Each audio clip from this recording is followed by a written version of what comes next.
এফালে আছে এটা মৃতদেহ আৰু আনফালে আছে আৰক্ষী আৰু সহৰাইজ। এয়া ধিঙৰ সোণখেৰীৰ দৃশ্য। ধিঙৰ সোণখেৰীত সংঘটিত হৈছে এক ভয়ংকৰ ঘটনা। চৰকাৰী লাটমণ্ডল আৰু চৰকাৰী গাঁও প্ৰধানৰ মানসিক চাপে প্ৰাণ ললে এজনৰ।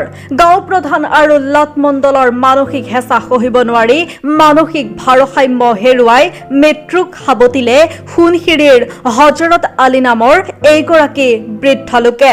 অভিযোগ অনুসৰি সোণখেৰীৰ হজৰত আলীয়ে বহু বছৰ পূৰ্বে গাঁৱৰে এজনৰ পৰা ক্ৰয় কৰিছিল এডোখৰ ভূমি আৰু তাতেই পৰিয়ালসহ বসবাস কৰি আহিছিল হজৰত আলীয়ে। কিন্তু কেইবছৰমানৰ পূৰ্বে দুৰ্নীতিপৰায়ণ চৰকাৰী মণ্ডল আব্দুল আউৱালৰ আশীৰ্বাদত আৰু স্থানীয় চৰকাৰী গাঁও প্ৰধান ছাইদুল ইছলাম সহ একাংশ দালালৰ সহযোগত অতি গোপনে এই ভূমিডোখৰ নামজাৰি কৰি দিলে স্থানীয় মুছলিম উদ্দিনৰ পত্নী ৰেজিয়া খাতুনৰ নামত। অকল নামজাৰিয়েই নহয়, কোনেও গম নোপোৱাকৈ অতি গোপনে ভূমিডোখৰৰ বটোৱাৰা পৰ্যন্ত হৈ গৈছে ইতিমধ্যে। চৰকাৰী লাটমণ্ডল আব্দুল আউৱাল আৰু চৰকাৰী গাঁও প্ৰধানে বৃহৎ ধনৰ বিনিময়ত সম্পূৰ্ণ জালিয়াতিৰে হজৰত আলীৰ ভূমিডোখৰ ৰেজিয়া খাতুনৰ নামত নামজাৰি কৰি দিয়াৰ গুৰুতৰ অভিযোগ উত্থাপিত কৰিছে হজৰত আলীৰ পৰিয়ালৰ লোকে। কেইদিনমানৰ পূৰ্বে হজৰত আলীয়ে চৰকাৰী গাঁও প্ৰধানৰ মুখেৰে এই কথা জানিব পাৰি মানসিক ভাৰসাম্য হেৰুৱাই গুৰুতৰভাৱে অসুস্থ হৈ চিকিৎসাধীন হ'ব লগা হৈছিল আৰু এনেধৰণৰ হেঁচা সহিব নোৱাৰি হজৰত আলীয়ে আজি পুৱা মৃত্যুক আঁকোৱালি ল'লে। হজৰত আলীৰ মৃত্যুৰ বাবে দায়ী মণ্ডল আব্দুল আউৱাল, গাঁও প্ৰধান ছাইদুল ইছলাম সহ 6 জনৰ বিৰুদ্ধে হজৰত আলীৰ পৰিয়ালৰ লোকে অভিযোগ উত্থাপিত কৰিছে। অকল অভিযোগেই নহয়, এইসকলৰ বিৰুদ্ধে ধিং আৰক্ষী থানাত এজাহাৰো দাখিল কৰিছে ভুক্তভোগীৰ পৰিয়ালে। হজৰত আলীৰ মৃত্যুৰ খবৰ বিয়পি পৰাৰ লগে লগেই হজৰত আলীৰ বাসগৃহত উপস্থিত হয় ধিং থানাৰ আৰক্ষী আৰু বহু স্থানীয় ৰাইজ। এই সমগ্ৰ ঘটনা সন্দৰ্ভত ভুক্তভোগীৰ পৰিয়াল, স্থানীয় ৰাইজ আৰু হজৰত আলীক মাটি বিক্ৰী কৰা লোকজনে কেমেৰাৰ সন্মুখত কি ক'লে শুনকচোন। আজি মৃত্যুৰ দিনত আমি এনেকুৱা এটা পৰিৱেশ কৰাত আমি পৰিয়ালবৰ্গৰ লগতে আমি গোটেই গাঁওবাসী লজ্জিত হ'লেও যিটো সত্য বিষয়, সত্য ঘটনা এইটো ক'বই লাগিব। সত্য ঘটনাটো হৈছে যিহেতু যিদিনাখন তেখেতে গৈ পেলাই অফিচত লাষ্ট ডিচিশ্যনটো শুনিলে, লাষ্ট ডিচিশ্যন হ'লে যে মাটিটো অলৰেডি ইহঁতৰ নামত ম্যাদী হৈ বাটৰুৱা হৈ গ'ল 2 তাৰিখৰ দিনটোত। সেইদিনা তেখেত আহি পেলাই, মই এজন দোকানী, তেখেত মোৰ খুৰা হয়, মোৰ দোকানত আহি পেলাই 6টাৰ পৰা 9টালৈকে বহি বিতং তথ্যখিনি মোক গাইছে আৰু তেখেত মানসিকভাৱে খুব অশান্তিত ভুগিছে। মই গম পাইছোঁ তেখেতে ঘৰত নাহি পেলাই, তেখেতৰ তাতে আৰু এখন ঘৰ আছে যিহেতু তাৰ ল'ৰা এজন তাত থাকে সমবায়তে, তাতে আহি পেলাই সোমাইছে আৰু লগে লগে মোক মাতিছে বোলে তেখেত অসুস্থ ভাৱ দেখুৱাইছে, অকণমান আহাচোন আলোচনা কৰোঁ। গতিকে তাতে আহি গম পালোঁ তেখেতৰ অসুস্থতা বাঢ়ি গৈছে। লগে লগে আমি ডিং হস্পিটেলত পঠাইছোঁ। তাত তেখেতে কৈছে প্ৰেছাৰ ষ্ট্ৰ'কৰ কিবা নমুনা পাইছে। গতিকে ৰাহাত মেডিকেলত ট্ৰিটমেণ্ট দিয়া হৈছে তেখেতক। ৰাহাত মেডিকেলৰ পৰা লগে লগে গুৱাহাটী চানবেলি হস্পিটেলত ৰেফাৰ কৰিছে, তাৰ পৰা শ্বিলঙত ৰেফাৰ কৰিছে। গতিকে তাত সম্পূৰ্ণ ৰিপৰ্ট তথ্যভিত্তিত গম পাইছে যে এইটো প্ৰেছাৰ ষ্ট্ৰ'কত কামখিনি হৈছে। গতিকে সেই 2 তাৰিখৰ দিনাই যিহেতু তেখেতৰ মাইণ্ডত এই বস্তুটো সোমাইছে যে মোৰ মাটিখিনি, মোৰ দখল স্বত্বৰ মাটিখিনি সিহঁতৰ নামত ৰেকৰ্ড কৰি বাটৰুৱা কৰিছে। গতিকে সেইখিনি পৰিপ্ৰেক্ষিতত তেখেতৰ এই আজি এইটো মৃত্যু বুলি আমি নকওঁ, মৃত্যু বুলি নকওঁ, যিহেতু এইটো মাৰ্ডাৰ বুলি আমি ক'ব লাগিব। মানসিকভাৱে অশান্তিত ভুগি পেলাই তেখেতে মাৰ্ডাৰ হৈছে বুলি আমি এখন FIR ডিং থানাত কৰিছোঁ আৰু SP মহোদয়ৰ ওচৰতো সেইটো দিয়া হৈছে।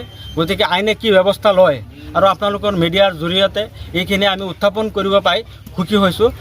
2016 চনত যেতিয়া লাচিত দাস আছিল হাকিম, তেতিয়া আমি এটা গোচৰ কৰিছিলোঁ হিমাৰ গোচৰ, আৰু এই হিমাৰ গোচৰটোত আমি কোনো ফলাফল পোৱা নাই। অন্তিম পৰ্যায়ত লাচিত দাস যেতিয়া ইয়াৰ পৰা গুচি যোৱাৰ আগমুহূৰ্তত লাচিত দাসে এটা অৰ্ডাৰ দি থৈ গৈছিল ৰেজিয়া খাতুনক, বোলে আমাৰ যিখিনি মাটি আছে, যিকেইটা দাগ আছে, এই দাগত তেখেতৰ নাম সন্নিৱিষ্ট হ'ব লাগে বুলি এটা ৰিপৰ্ট কৰি থৈ গৈছিল।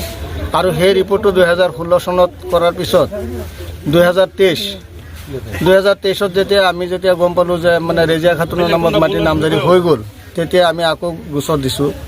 আৰু সেই গোচৰ চলি থকা অৱস্থাত ইতিমধ্যে 8 নম্বৰ কেছৰ গোচৰ মানে হাজিৰা আমি দিয়াৰ পিছত 9 নম্বৰ গোচৰত গৈ পেলাই মাটিটো ৰোৱাত মানে তেখেতৰ নামজাৰিটো কৰি বাটৰুৱা কৰি দিলে। তাৰপিছত এই বিষয়টো লৈ পেলাই সোধ পোছ কৰাত দেউতাই গৈছিল মানে আবান মণ্ডলৰ ওচৰত যেতিয়া গ'ল আবান মণ্ডলে ক'লে বোলে নাই এইটো বোলে ক্ৰমে কিবা এটা হ'ল, এইটো আমি ঠিক কৰি দিম। তেনেকুৱা কোৱাৰ পিছত মানে ল'ৰা আছিল সিহঁতৰ ফৰিজুদ্দিন, গাভৰু আছিল 2জন, ছাইদুল ইছলাম এজন আৰু এজন আছিল আমাৰ 2জন গাভৰুৰ নাম ছাইদুল ইছলাম। তেখেতে অলপ মানে হাঁহি দিলে যে তেতিয়া দেউতা মানে মাইণ্ডত লাগি পিছত আহি পেলাই ঘৰত মানে আবল তাবল মানে বকি আছে। আৰু সেই মুহূৰ্তত আমি সিহঁতৰ ওপৰত কোনো পদক্ষেপ তেনেকুৱা লোৱা নাই, যিহেতুকে আমি এটা সমাজৰ লগত আমি চলাফেৰা কৰা মানুহ। আমাৰো এজন শিক্ষক হিচাপে মই সিহঁতৰ লগত ভাই ককাই গোটেইকেইটাই মানে বহুত উত্তেজিত হৈছিল। হোৱাৰ পিছতো মানে সেইখিনিত মই মানে গাঁওবুঢ়া দুজনে এনেকুৱা আচৰণ কিয় কৰিলে? গাঁওবুঢ়া দুজনে মানে এই কথাটো যেতিয়া ক'লে হাঁহি দিছে যে নাই এইটো আপোনাৰ নামত আৰু নাহে, কাৰণ সিহঁতৰ এইটো মাটিত সিহঁতৰ অৰ্ডাৰ আছে। এতিয়া অৰ্ডাৰ থকা স্বত্তে সিহঁতৰ কামটো আমি মণ্ডলে কৰিছে বুলি মণ্ডলে স্বীকাৰ কৰিছে। কিন্তু 16 চনত যিটো অৰ্ডাৰ ওলাইছিল তাৰ পিছত আমি আৰু 4টা কেছ কৰিছোঁ, সেই কেছৰ কোনো প্ৰতি উত্তৰ আমি এতিয়ালৈকে পোৱা নাই। বিশেষকৈ আজি 2024 চনৰ নৱেম্বৰ মাহত যেতিয়া আমি গৈ পেলাই মানে তাৰিখ দিলোঁ, 2 তাৰিখে আমাৰ কেছৰ গোচৰ আছিল। সেই গোচৰত আমি যেতিয়া হাজিৰা দিব গ'লোঁ, গৈ পেলাই গম পালোঁ যে আমাৰ মাটিটো বাটৰুৱা অলৰেডি হৈ গ'ল। সেই ভিত্তিত আহি পেলাই দেউতাক লৈ পেলাই আমি টানাজোৰা কৰি আজিলৈ ইমান দিনলৈকে আজি দেউতা মৃত্যুবৰণ কৰিবলগীয়া হ'ল। সেইজন আবাল মণ্ডল এখেতে এই বিষয়টো লৈ পেলাই আমি যে গৈ পেলাই এখেতক অৱগত কৰাইছোঁ বা কেছ দিছোঁ, দৰখাস্ত দিছোঁ, এইবিলাক দৰখাস্তত কোনো গুৰুত্বও দিয়া নাই। আনকি সিহঁতে মোটা অংকৰ বিনিময়ত এই কামখিনি কৰিলে। লাষ্ট টাইম গৈ পেলাই আমাক এনেই বুজনি এটা দিছে, বোলে নাই কামখিনি আমি ঠিক ঠাক কৰি দিম তেনেকুৱা ক্ষেত্ৰত। কিন্তু যথেষ্ট টকা পইচা লেনি দেনি কৰি পেলাই এই কামখিনি কৰি পেলাই সি আমাৰ লাটৰ পৰা আঁতৰি গ'ল। আৰু সেইকাৰণে আমি চৰকাৰৰ ওচৰত আমি এইটোৱে দাবী জনাইছোঁ যে তেনেকুৱা মণ্ডল বা অফিচাৰ যাতে এনেকুৱা ক্ষেত্ৰত আজি আমাৰ দেউতা যেনেকুৱা পৰলপ্তিপ্ৰাপ্ত ঘটিল যাতে তেনেকুৱা কাৰোবাৰ নহয়। তাৰ কাৰণে আমি আইনৰ ওচৰতো আমি জনাইছোঁ যাতে আইনৰ উপযুক্ত বিচাৰ আমাক দিয়ে। 10টামান দৰবাৰ বহিছোঁ এই বৈঠকটো ভাঙিবৰ কাৰণত। 10টা দৰবাৰ বহুতে কিন্তু একদিনো সিহঁতক কিন্তু হাজিৰ কৰিব নোৱাৰিলোঁ। পাছত অন্তত 5-6 বাৰ মণ্ডলো আহিছে, কানাংগো আহিছে, আহি পেলাই মাপি জুপি আউল মণ্ডলো আহিছে। তেতিয়া পেলাই মণ্ডল নাছিল, আমি আহি পেলাই সেই একদম পূবৰ পৰা মাপি জুকি পেলাই আহি পেলাই ইয়াত লাষ্টত গৈ 4 হাত মাটিৰ ব্যৱধান হৈছে, সীমা বাহিৰ গ'ল। তেতিয়া বাঢ়ি গ'ল, তাৰপৰা 2 হাত সিহঁতক দি দিলোঁ আৰু 2 হাত ছাইদুল হতক দি দিলোঁ। দিয়াৰ পাছত সেই সীমাটো নাথাকি সেইটো সীমা বন্ধ কৰি থৈ পেলাই পাছত এইবিলাক মাটিৰ মাজত গৈ লাগিলে। আগত কথাবিলাক শুনিছেই, ইমানখিনি কথাটো আমি নাজানো। পাছত এই মণ্ডলৰ কেছ কালি মণ্ডলৰ ওচৰত আমি কেইবাৰ গৈছোঁ, মণ্ডলে কৈছে যে কৰি দিম। ইয়াতেই বৈঠক বহিছে, কৰিম বুলি আজি গৈ সি এইটোৰ পৰা এই লাডৰ পৰা সি গুচি গ'ল। নতুন মণ্ডলে এইখিনি কাম কৰিলে। আৰু ইয়াত যিমানখিনি খেলি মেলি হৈছে ইতিমধ্যে গোটেইখিনি আৱাল মণ্ডলৰ কাৰণে হৈছে নেকি? কি আৱাল মণ্ডলৰ কাৰণতে হৈছে। 29 দাগৰ 3.5 বিঘা মাটি, 3.5 বিঘা মাটিৰ ভিতৰত আমি 6.5 কাঠা মাটি বেচিছোঁ। কাক বেচিছিল? এই মুছলিমৰ তাত ৰেজিয়া খাতুন। তাৰপিছত আমাৰ আৰু 11 কাঠা মাটি ৰৈ গ'ল। তাৰ পৰা এইটো 11 কাঠা মাটি যে ৰৈ গ'ল আমাৰ 2 ভাইৰ অংশ। এতিয়া 1 বিঘা 10 লোচা মাটি আমাৰ বুজিছে। তাৰপিছত আমি এই 1 বিঘা 10 লোচাৰ ভিতৰত সিহঁতে যে কেনেকুৱা এই 3 কাঠা মাটি সিহঁতে নামজাৰি কৰি একেবাৰে বাটৰা কৰি পেলাইছে, কিন্তু আমি এইবিলাক নাজানো। আপোনালোকে গম পোৱা নাই? না, গম পোৱা নাই। কোনে কৰিলে, কেনেকৈ কৰিলে? জানো, দলিল আছে আমাৰ তাত।